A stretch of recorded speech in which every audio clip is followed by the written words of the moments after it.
धर्मशाला में कांग्रेस का विधायक ना होते हुए भी जो विकास की गति है उसमें हमने तेजी लाई है। हमारे यहाँ से जो कांग्रेस के प्रत्याशी देवेंद्र जग्गी जी थे, हमेशा अक्सर धर्मशाला के विकास के लिए हमको मिलते रहे हैं। हम धर्मशाला में जहाँ विकास की गति लाए हैं, ऑफिस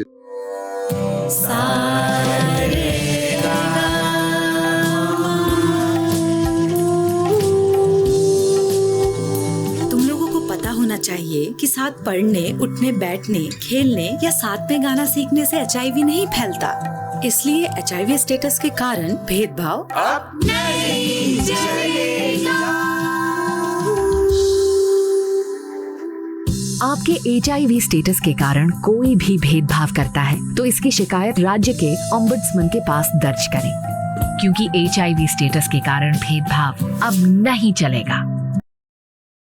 नए बना रहे हैं, वहाँ कुछ ऑफिस जो हैं वो शिमला से धर्मशाला शिफ्ट किए गए हैं। तो और धर्मशाला को कैसे और प्रदेश के कांगड़ा जिला को कैसे विकसित किया जाए, इस दृष्टिकोण से हमारी सरकार ने कुछ योजनाएं लाई है। कुछ योजनाएं लागू होगी और भविष्य में और योजनाओं को भी लागू किया जाएगा। सर, सुधीर शर्मा जी ने एक आरोप लगाया है कि उन्होंने ये कहा है कि जो नगर निगम के कमिश्नर हैं उनके खिलाफ विशेषाधिकारी देखिए, एक विधायक का अपना अधिकार होता है, उसमें मैं कुछ नहीं कहना चाहता। सर, कांगड़ा को पर्यटन राजधानी कमिश्नर ने बहुत अच्छा कार्य किया है। पर्यटन राजधानी के तौर पे सरकार ने इसकी घोषणा की है। ऐसी क्या लगता है 3.5 वर्ष में ऐसी कौन सी बड़ी देखिए, सबसे पहले तो एक घोषणा क्या होती है और योजना क्या होती है और धरातल क्या होता है, उस चीज़ को समझाना मैं समझता हूँ बहुत ज़रूरी है। हमने कांगड़ा को tourism capital of the state declare किया। अब टूरिज्म कैपिटल के लिए पहले क्या लाना है? इंफ्रास्ट्रक्चर लाना है। उस इंफ्रास्ट्रक्चर में हम एयरपोर्ट जो आपका 25 सालों से जिसकी लंबाई नहीं बढ़ाई जा रही थी, आज मुझे खुशी है कि भारतीय जनता पार्टी की जयराम ठाकुर जी ने तो सिर्फ सपना देखा था कि मेरा ड्रीम प्रोजेक्ट है, हमने उसको धरातल पर उतारा है और तकरीबन 2,500 करोड़ रुपया हमने, जो हमारे परिवार विस्थापित हुए हैं उनको हमने 2,500 करोड़ रुपया उपलब्ध करवाया है। पहला भाग तो ये है। फिर उसमें कई बेचारों के कई सालों से सरकारी जगह में मकान बनाकर रह रहे थे, उन्होंने मकान बना लिए थे, अपना घर बनाया हुआ था, हमने उनको भी विस्थापित नहीं माना। इन्होंने अगर सरकारी जगह पर मकान बनाया है, हमने उनके लिए भी, केवल सिंह पठानी जी मुझसे मिले और इन्होंने हमसे बात की और हमने उसमें रिहेबिलिटेशन प्लान बनाकर हमने उनको भी पैसा दिया, जिसका 16 करोड़ रुपए, कुछ 71 लाख रुपया दिया। अब एयरपोर्ट का निर्माण होगा, बड़े जहाज उतरेंगे, यहाँ से विदेश में जहाज जाएंगे। ये एक योजना थी, एक विचार था जिसको धरातल पर लाया गया। अब उसको अमली जामा पहना दिया गया है। अब ये बनना ही बनना है, लोगों को पैसे मिल गए हैं। तो ये एयरपोर्ट जिस दिन बनेगा उस दिन कांगड़ा जिला की जो पर कैपिटा इनकम है वो इंक्रीज होगी, आर्थिक स्थिति सुदृढ़ होगी। पहला भाग ये था।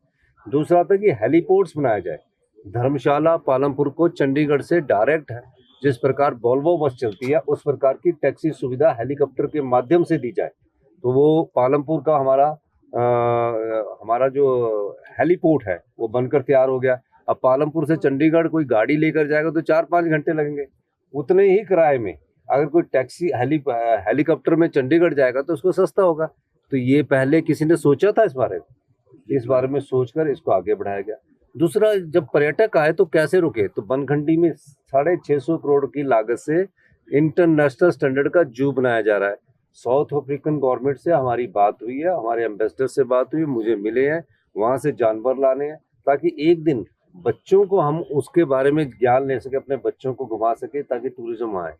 तीसरा, ये सब चीज़ें टूरिज्म पॉइंट और इंटरनेशनल स्टैंडर्ड का एक कन्वेंशन सेंटर तपोवन में हम बनाने जा रहे हैं। ये एक योजना को धरातल पर चढ़ाने का काम हिमाचल प्रदेश की सरकार ने किया है। और आप देखते होंगे कि टूरिस्ट जो पहले बहुत कम आता था, बहुत ज़्यादा आने लगा है। हम यहाँ मैचेस करवा रहे हैं, मैचेस में हम कोई पैसा नहीं ले रहे पुलिस सिक्योरिटी का। क्यों नहीं ले रहे? जबकि और जगह जहाँ भी इंटरनेशनल स्टैंडर्ड के मैच होते हैं, IPL होता है, उसमें पुलिस का पैसा ले रहे हैं। हम इसलिए ले रहे हैं, नहीं लेते हैं कि ताकि हमारी होटल इंडस्ट्रीज़ को यहाँ मदद मिले। इस प्रकार की योजनाएं हम लेकर आ रहे हैं। होम स्टे में हम 4% ब्याज पर होम स्टे खोलने की परमिशन दे रहे हैं। तो ये सारी योजनाएं एक व्यवस्था परिवर्तन के द्वारा स्वरूप दिया जा रहा है और आने वाले समय में हिमाचल के लोगों को, खासकर कांगड़ा की इकोनॉमी को कैसे ग्रो करना है, कांगड़ा कैसे ग्रो होगा, कांगड़ा के लोगों के हाथ में पैसा कैसे आएगा, उस दृष्टिकोण से ये विचार को अमली जामा पहनाया गया। टाइम लगेगा।